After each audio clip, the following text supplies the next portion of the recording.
오늘 하나님께서 성경을 통하여서 우리에게 주신 음성을 듣도록 하겠습니다. 계속해서 레위기 12장 말씀인데요. 12장은 레위기에서 가장 짧은 장이어서 8절까지 제가 읽겠습니다. 여호와께서 모세에게 말씀하여 이르시되 이스라엘 자손에게 말하여 이르라. 여인이 임신하여 남자를 낳으면 그는 이레 동안 부정하리니 곧 월경할 때와 같이 부정할 것이며 여덟째 날에는 그 아이의 포피를 벨 것이요 그 여인은 아직도 33일을 지내야 산혈이 깨끗하리니 정결하게 되는 기한이 차기 전에는 성물을 만지지도 말며 성소에 들어가지도 말 것이며 여자를 낳으면 그는 2일 동안 부정하리니 월경할 때와 같을 것이며 산혈이 깨끗하게 되면 66일을 지나야 하리라. 아들이나 딸이나 정결하게 되는 기한이 차면 그 여인은 번제를 위하여 1년 된 어린 양을 가져가고 속죄의 제를 위하여 집비둘기 새끼나 산비둘기를 회막문 제사장에게로 가져갈 것이요 제사장은 그것을 여호와 앞에 들여서 그 여인을 위하여 속죄할지니 그리하면 산혈이 깨끗하리라. 이는 아들이나 딸을 생산한 여인에게 대한 규례니라.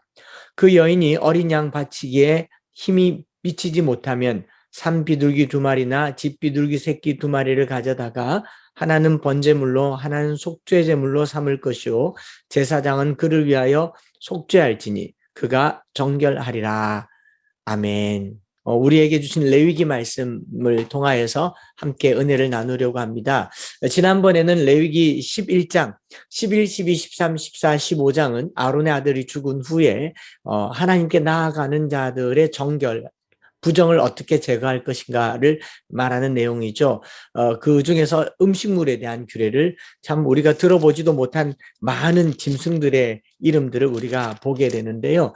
음식물은 뭘 먹을까, 뭘 먹지 말아야 할까, 그 어떤 음식물 자체보다 어떤 사회가 공동체의 먹거리를 문화적으로 만들어 가는데 필요한 공존과 평화의 정신, 이 사회성이라는 것을 배제할 수가 없습니다. 왜냐하면 시대마다 사회마다 지역마다 먹거리가 달라요. 우리는 김치 먹고 논에서 난 거, 밭에서 난 거 먹는가 하면 또 들에서 나는 짐승을 먹는 먹거리 문화도 있고 저기 아프리카에는 또 우리가 한 번도 보지 못했던 그런 음식들을 먹는데 그런 음식들은 그 사회가 공존과 생존을 위해서 정한 어떤 문화와 관련되어 있습니다. 거기에는 평화와 공존이라고 하는 사회적 개념들이 들어가기 때문에 하나님이 먹지 말라고 했을 때 그것에 대한 명확한 의미를 우리가 알지는 못하지만 정신은 알 수 있습니다. 먹는 것은 생명과 관계 있다는 것이죠. 그리고 그 생명은 나 살기 위해서 타인의 생명에게도 위협을 줘서는 안 되고 내가 사는 만큼 타인도 살 수 있는 그런 것들 이 바로 먹을 것이다 라고 말하고 있는 것이죠. 그래서 하나님께서 태초에는 땅의 풀을 먹을 것으로 주셨다가 나중에 홍수 이후로는 짐승도 먹을 것으로 주기도 합니다. 먹거리는 바뀌죠. 바뀌는데 그 바뀌는 중에서 먹는 것의 정신은 공존, 생존, 배려, 돌봄이라고 하는 이 단어들을 기억해야 한다라는 이야기를 했고요. 오늘 레위기 12장에서는 이 산모, 출산한 산모의 정결 규례에 대해서 이야기하고 있습니다. 11장이 생존을 위한 먹을거리, 음식에 대한 것이라면 12장은 생명을 출산하는 출산 규례라고 말할 수 있을 텐데요. 크게 세 부분으로 나눌 수 있는데 1절에 이제 서론, 말씀하여 이르시되를 제외하면은 2절부터 4절까지는 남자아이를 낳았을 때의 규례이고 5절은 여자아이를 낳았을 때의 규례를 말한 것이고 6절부터 8절까지는 이제 출산 후에 정결예법에 대해서 번제와 속죄제를 드리라라고 하는 내용들이 기록되어 있습니다. 그런데 이 출산 규례를 말씀하시려면 여인들이 이 말씀을 들어야 되잖아요. 그런데 2절 말씀을 보면 이스라엘 자손에게 말하여 이르라라고 얘기합니다. 보통 여성들이 출산하는 일을 주무하기 때문에 여성들이 들어야 될 일이 아니라 이스라엘 사회 전체 구성원이 알아야 될 모든 사람들이 알아야 될 부분이다라는 것이죠. 더욱이 3500년 전에 고대 사회의 여성들의 인권이라고는 상상도 못할 시대에 여인의 출산 규례를 율법에 넣어두셔서 여인들을 이렇게 출산하여라라고 얘기하는 것은 당시에 있는 근동에 있는 다른 법률 규정으로 봐도 굉장히 의외이고요. 그리고 사실 이렇게 규례로 정하지 않아도 굳이 정하지 않아도 이미 이 레위기 당시에만 해도 출산할 수 있는 출산 이 문화라고 하는 게 있지 않습니까? 출애굽기에도 보면은 산파가 있었지 않습니까? 이스라엘 산파가 있었고 이집트에 산파가 있었던 것처럼 기본적으로 결혼해서 아이를 낳으면 출산하는 것은 오랜 경험과 어른들의 이제 귀로 들은 정보로 제법 자연스러운 삶의 양식인데, 소위 말해서 출산 전문직은 의사라고 하는 전문직이 있기 전부터 있었던 것이잖아요. 그런데 하나님께서 이것을 다시 규례로 정하셨어요. 왜 정했는가?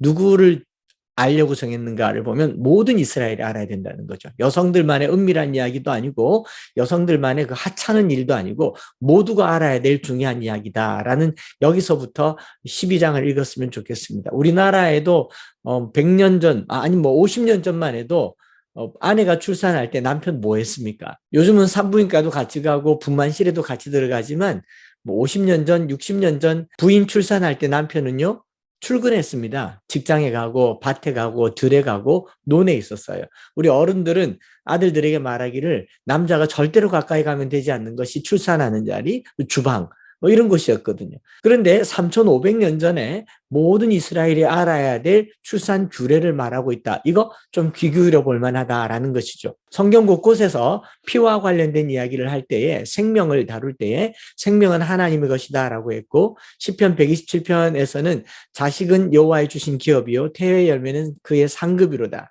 젊은 자의 자식은 장사의 수중의 화살 같으니 이것이 그의 전통에 가득한 자는 복이 있도다 라고 말씀하시면서 하나님께서는 출산 자체를 굉장히 복으로 여기셨어요.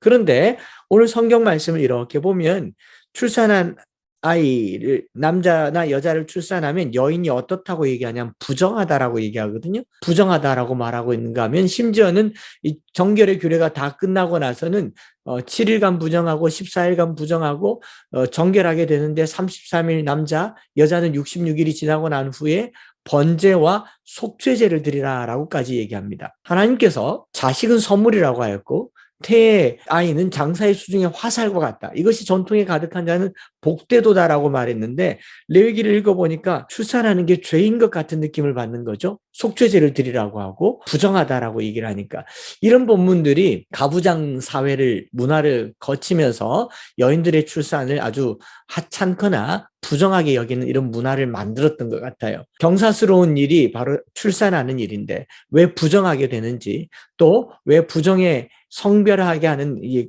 정결의 기간이 필요한지, 남자와 여자는 왜 차이가 있는지, 이런 질문을 가지고 레위기 12장을 한번 풀어볼까 합니다. 첫 번째로, 임신하여 아이를 낳으면 부정하다라고 하신 이유가 뭘까? 이것은 지난번에 잠깐 말씀드렸던 것 같은데 번역상에 어감의 차이가 있지 않는가 생각을 합니다. 이 타메라고 하는 히브리 말은요, 영어 사전으로 보면 unclean, defile, pollute란 말인데 오염되었다라는 말입니다. 오염되었다. 의식적으로 깨끗하지 않은 상태라는 거죠. 오염되었다라는 말은 사실 죄는 아니거든요. 오염되었다, 손이 더럽다라는 게 이게 죄 지은 건 아니잖아요. 씻으면 되니까. 씻음을 필요로 하는 상태 혹은 회복을 필요로 하는 상태를 탐해라고 하는데, 우리말로 적절한 번역이 없었던 것 같아요. 그래서 부정이라고 얘기한 거죠. 우리가 부정 탔다, 부정하다 그러면 굉장히 종교적으로 터부시하는 경향이 있지만, 부정이란 말은 보호가 필요하다, 돌봄이 필요하다, 혹은 씻어야 된다, 회복에 기간이 걸린다, 이런 표현으로 이해할 필요가 있겠죠. 그래서 고대에서도 출산을 하면 어른들이 집 바깥 테두리를 둘러서 새끼줄을 꽈서 고추를 걸어 놓거나 아니면 뭘 걸어 놔서 이 삼칠이 지나도록 가까이 가지 말라는 거죠. 누가 위험하기 때문에 그렇습니까? 산모에게 위험하기 때문에. 산모가 타인에게 위협을 주어서가 아니라 산모에게 2차 감염이나 또 회복에 위험이 되기 때문에 가까이 가지 말아라 라고 하는 보호와 돌봄, 마치 뼈가 부러지면 깁스를 하듯이 그 출산한 여인들에게 거룩함에 깁스를 해서 구별하는 것을 부정이라고 이해하시면 훨씬 좋을 것 같아요. 이런 표현은 듣기가 나쁘지 않지 않습니까? 그래서 그런 것을 부정이라고 한다면 그 반대, 정결하다라고 하는 타호르라고 하는 이 표현은 씻는다라는 말인데, 예배할 수 있는 적절한 상태, 건강한 상태 혹은 일반적인 일상의 상태라고 얘기를 하는 것이죠. 그래서 이 기간 동안 여인은 이 출산은 누구나 다 하고 산파에 의해서 출산은 하는 것은 당시에도 지금에도 하나의 문화로 생존의 방법으로 남아있지만 출산하고 난 여인을 어떻게 여겨야 되느냐, 부정하게 여겨야 된다라는 말은 회복이 필요하다, 돌봐야 된다라는 말이죠. 그래서 정결하게 하는 기간까지 4절에 보면 33일이 지나야 깨끗하게 된다, 정결하게 되는데 타호르가 되는데 이 기간이 차기 전에는 성물을 만지지도 말며 성소에도 들어가지 말 것이다 라고 얘기합니다. 자세히 읽어보면 성소에 들어가지 말라고 하는데 원래 여인은 성소에 들어갈 수가 없습니다. 남자만 들어가는 곳이잖아요. 그런데 남편이 성소에 들어가도록 돕는 일조차도 하지 말란 말이에요. 그래서 성소와 관련된 어떤 일도 하지 말라라는 의미로 가지 말라라는 겁니다. 좀 더 쉽게 예를 들어보면 이런 거죠. 군대에서 부정한 사람이 있습니다. 훈련 중에 아프거나 열이 나거나 코피가 나면 군대에서 뭐라 그럽니까? 열외라고 그래요. 열외. 열외가 되면 의무실에 가죠. 의무실에 가서 회복될 때까지는 거기 있어야 됩니다. 이걸 부정이라고 번역할 수 있는 거죠. 학교에서도 여학생들이 그 생리를 하거나 아니면 남학생들이 수업 중에 코피를 쏟거나 열이 나거나 눈에 염증이 보이면 어떻게 합니까? 양호실로 갑니다. 보건실로 가서 열외합니다. 회복할 때까지 쉬어야 됩니다. 이걸 우리가 부정하다라고 얘기하면 느낌이 좀 불편하죠. 근데 성경에서는 이런 용도로 쓰는 어휘를 이 탐해라고 하는데 우리말로 부정이라고 번역된 거죠. 조금은 이제 적절하지 않을 수 있는데 적당한 단어가 없어서 그랬던 것 같아요. 그래서 출산한 여인을 부정하게 여기는 것은 출산 자체가 부정해서가 아니라 아이를 출산하는 행위가 아담 타락 이후에 원죄를 가진 이 죄덩어리를 출산하기 때문에 부정하다라고 생각하시면 곤란합니다. 그럼 우리는 죄를 출산하는 거잖아요. 그게 아니라 밀그롬이나 외남이라고 하는 구약학자가 피는 생명인데 생명을 쏟았기 때문에 출산할 때 여인이 가장 많은 피를 쏟잖아요. 죽음의 위험에 노출되었다. 생명이 위태로워졌기 때문에 아주 긴급 조치로 부정이라는 표현을 써서 이 여인은 출산 후에 위험하고 오염되기 쉽고 감염되기 쉽고 자칫 잘못하면 자기 생명이 죽음에 이를 수 있기 때문에 각별히 유의해서 여인의 회복에 만년을 기하도록 열외시킨 것, 이것을 부정이라고 얘기합니다. 그래서 여인이 출산할 때는 온 식구들이 또 온 마을이 그 출산도 축복해야 되지만 출산한 여인의 생명이 회복되도록 각별하게 신경을 쓰는 것, 이것이 하나님께서 고대 이스라엘에게 주신 규례라는 거죠. 참 하나님이 배려가 깊으신 하나님이시죠. 왜 이렇게 배려가 깊을까 생각해 봤더니 자기가 만들었잖아요. 자기가 만들으니 우리의 장부와 폐부를 아시는 하나님께서 피를 이만큼 많이 쏟으면 얼마나 회복되어야 될까 생각하지 않겠습니까? 그렇기 때문에 원래도 성소에 못 들어가지만 성물을 만지지도 말라라는 이 강조 표현으로 쓰는 것은 아무 일도 하지 말아야 된다. 아무 일도 하지 말아야 된다. 창세기 9장 이후로 노아 후손들에게 먹거리를 확장시켜 주시면서도 같은 말씀하셨죠. 생명에 대해서 얘기할 때 피채 먹지 마라. 피를 흘리지 말라. 피는 생명이다. 피가 생명이라고 했는데 이 여인이 피를 쏟았어요. 여인에게 있어서 생애 가장 위험한 순간, 가장 위태로운 순간이 언제냐? 바로 출산할 때가 아닌가 생각합니다. 이 출산할 때 여인이 잘 보호되고 건강해져야 출산율도 높아지고 또 출산 자체를 두려워하지 않는데 우린 출산하는 순간 양육에 대한, 육아에 대한 부담, 또 경제적인 부담, 또 출산에 대한 고통에 대한 이 괴로움들을 온몸과 심리적으로 지기 때문에 출산율이 떨어지게 되죠. 생명의 신비는요, 죽음의 두려움을 넘어서 부활의 기쁨과 함께 나타나는 것입니다. 그래서 해산의 고통과 해산의 두려움을 안고 있는 여인들에게 부정이라는 단어를 넣어서 최대한 보호해주고 최대한 돌봐주는 그런 사회가 출산율을 높이는 것 아닌가. 오늘날 아이를 낳으면 돈을 얼마를 준다. 아이를 낳으면 이 아이에게 생활비를 준다. 분유를 준다. 이게 문제가 아니에요. 출산하는 어머니를 향한 각별한 보호와 돌봄과 배려, 이게 필요하지 않을까, 그런 생각을 합니다. 가령 예를 든다면, 전 정치를 잘 모르지만 출산하는 어머니에게 출산 산후조리원에 충분한 시간, 한 달, 두 달간 끝까지 있게 해준다. 이게 돈보다 어쩌면 더 필요할 수도 있을지 모르겠다라는 겁니다. 믿는 사람이건 안 믿는 사람이건 출산하는 순간에는요, 다 도움을 요청합니다. 도와달라고. 옆에 있는 간호사 보고도 도와달라고 하고요. 택시를 타면 택시 운전사에게도 도와달라고 해야 하는 게 출산입니다.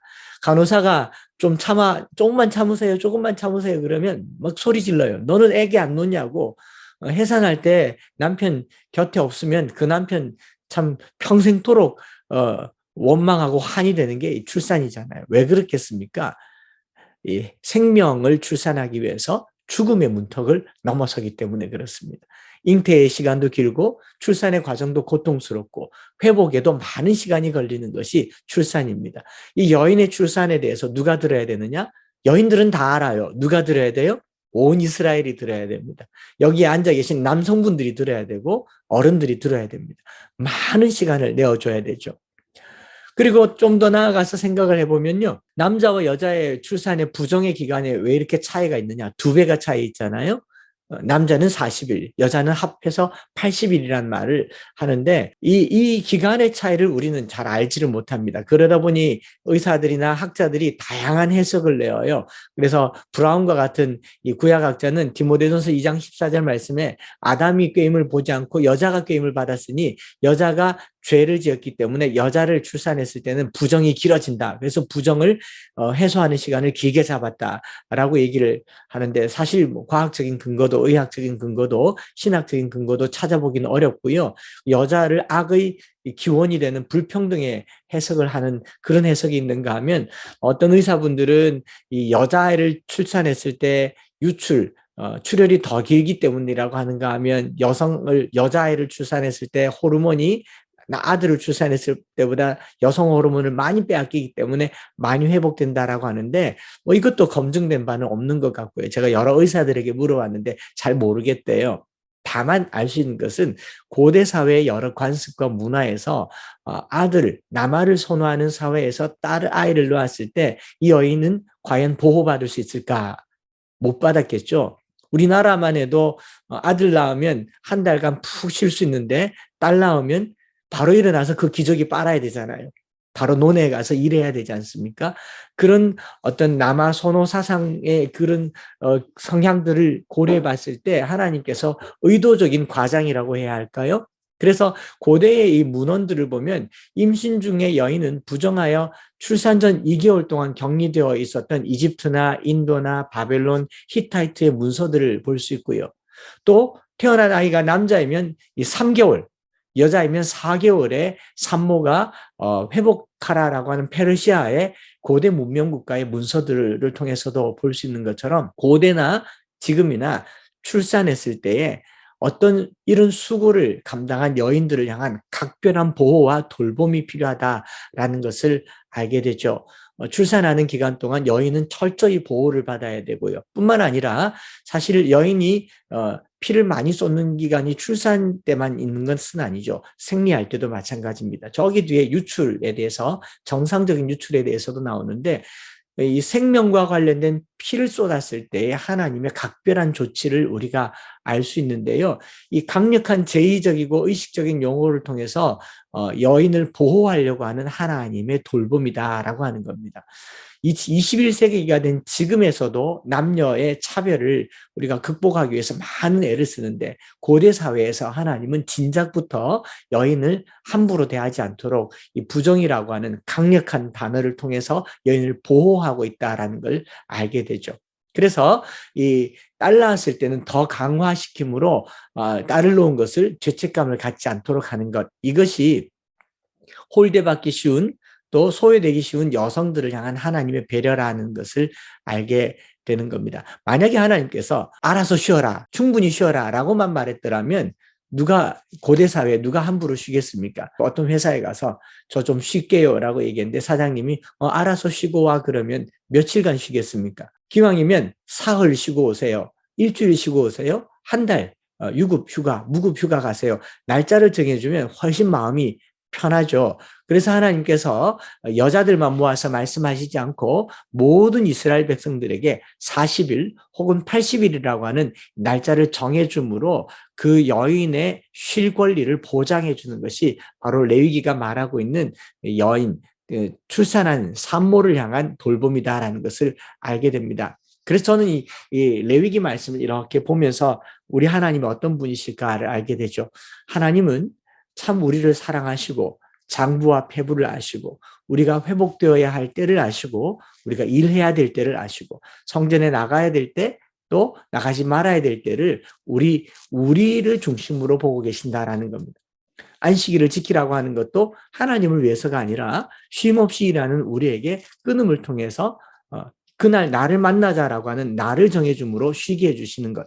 이것이 하나님의 배려이고요. 레위기 전체에서 드러나는 이 하나님의 마음은요. 우리가 이 땅에서 건강하고 생명을 유지하며 하나님을 경외하며 살도록 만들어 두신 제도가 아닌가 생각을 하면서요. 오늘 하루 이 한 주간 특별히 지금 사회가 뭐 남녀 평등이나 평등에 대해서 많은 것들을 요구하고 있지만 하나님은 진작부터 우리의 약함을 아시고 우리를 돌보시고 우리가 회복되기를 원하시는 분이라는 것을 기억하시면서 오늘도 연약한 중에 있는 분들이 있다면 그 주변을 이렇게 둘러서 그의 부정이 깨끗하게 될 때까지 돌봐주고 기다려주고 회복을 진작시켜주는 이 하루 저와 여러분들이 되시기를 주의 이름으로 축복을 드립니다. 기도하겠습니다.